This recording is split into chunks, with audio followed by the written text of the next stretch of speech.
Good morning. I'm doing this video kind of late because I was just got out of meditation. And as I was meditating and praying, my mother, which is deceased, she just came to me in a dream. And she was holding my hand, and we were doing some shopping, and she was holding my hand. And my mother and Wooey always comes to me in dreams when I'm going through something. Always. They never fail not to come to me. So that lets me know that whatever is getting ready to, what I prayed about is getting ready to, the answer is getting ready to come. But this is what, now, with all that being said, come on, we're going to laugh now. Now, I have another thing that I want to say about parents. Parents, you know, look at their kids and situations and decisions that they make in their life, and then they look at like, wow, did I act like that? Of course you did. When you see your kids acting out and doing things that that making bad decisions in life, more than likely you did it too. And sometimes we have karma through our children. And I know for a fact that my mother, I was my mother's karma for a lot of stuff she did in her childhood. And there's a scripture that talks about the sins of the forefathers will set the children's teeth on edge. And we have a lot of, we're Native American and Irish. So in Native American, Irish, Seneca, and Cree Indian. And all of those bloodlines are, you know, there's serious anger issues that goes along with that. And I'm dealing with that. I have a serious anger issue, and that's why I try to stay to myself, because people will trigger me.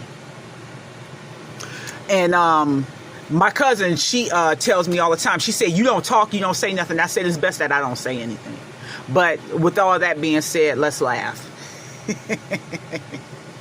Now, what I'm going to talk about, this was a scenario with me and Wooey. Me and Wooey used to, she raised us. And I had two cousins that they called her Nana, and me and my two sisters, my twin sister Crystal and my baby sister Mary, we used to call her Wooey.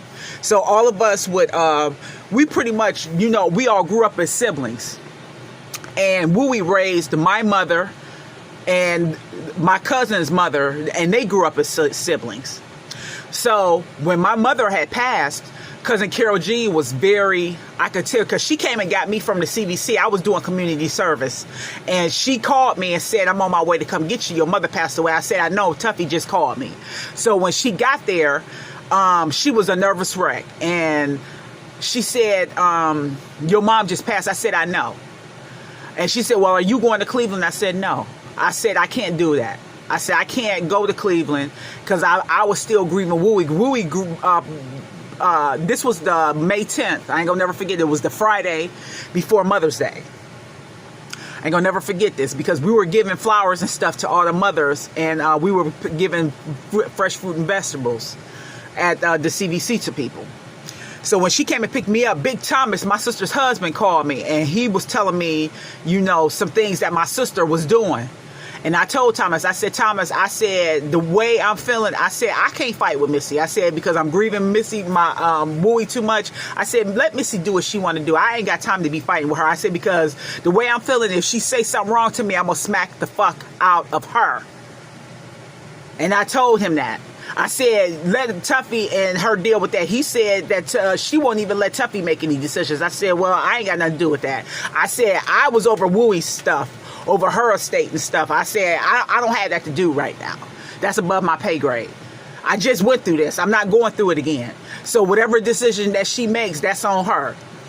Well, anyway, she did a lot of stuff that a lot of people felt that she shouldn't have did, but that's either here or there. Anyway, we went to the funeral, and as I said, I did a previous video about what was going on at the funeral.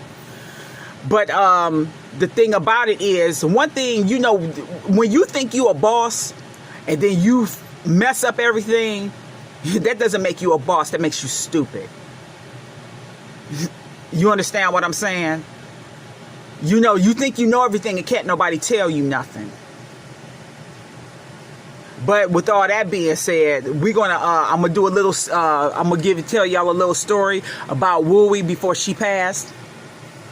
And one Saturday morning, we was sitting there, and I was making French banana Foster, but she just wanted some Cheerios, and I said, okay, well, you know, she's like, well, I really don't want that. I said she wanted some Cheerios, so I gave Rice Krispies. My bad.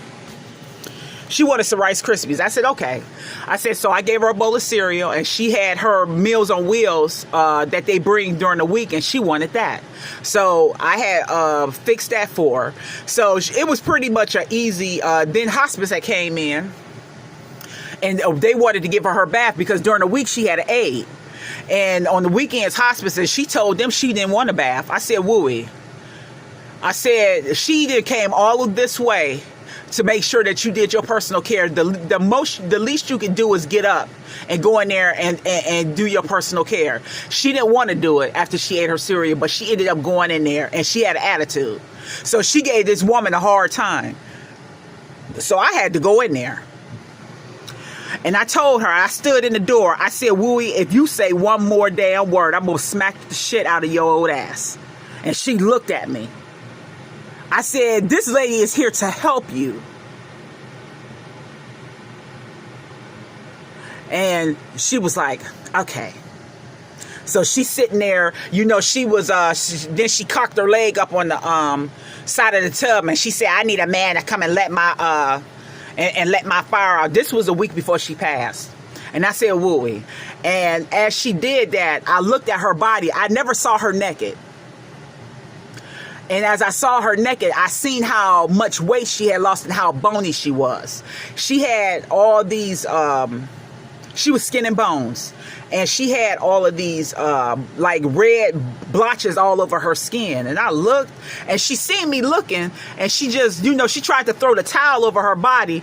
And I was like, and I'm sitting there, I had this puzzled look over my face like, all this time I've been with her almost 8 months, and I never saw that, but because I never was in the bathroom with her while she was doing her personal care. Her aide always did that. I was always in the kitchen preparing her meal. And then she just, you know, she seen the look in my face, and I had to snap out of it, and I had to walk away from it. So she came in the, and I asked her what did she want for breakfast, and she said she wanted some. What she wanted to eat, and she said she wanted some pancakes and sausage. I said, you want that for lunch? And she said, yeah. And she said, and I want a whole cup of coffee. And I looked at her. I said, what did you say? And I was in her face by that time, because she never drank her whole cup of coffee, so I would make her a half a cup. I said, because you wasted. And she said, you better get out of my face. I said, you better shut the hell up, old woman. I said, you're not getting no whole cup of coffee because you don't drink a whole cup of coffee. Yeah, she tried to debo me, and I deboed her behind right back. Well, anyway, that's the end of my story time. But these are the fond memories I had of her in her last days. And I look back at all of this to say that I have a lot of her mannerisms and a lot of her strength that she instilled in me, and a lot of you know, by her being a full-blooded Seneca Native American, she put a lot in me that I didn't realize and that I don't appreciate until now. Because when she was alive, I always had access to her. I don't have access to her now, only through spirit. And she has my daughter. And also she has my son. I haven't seen her, but I know for a fact I saw her changing my daughter in a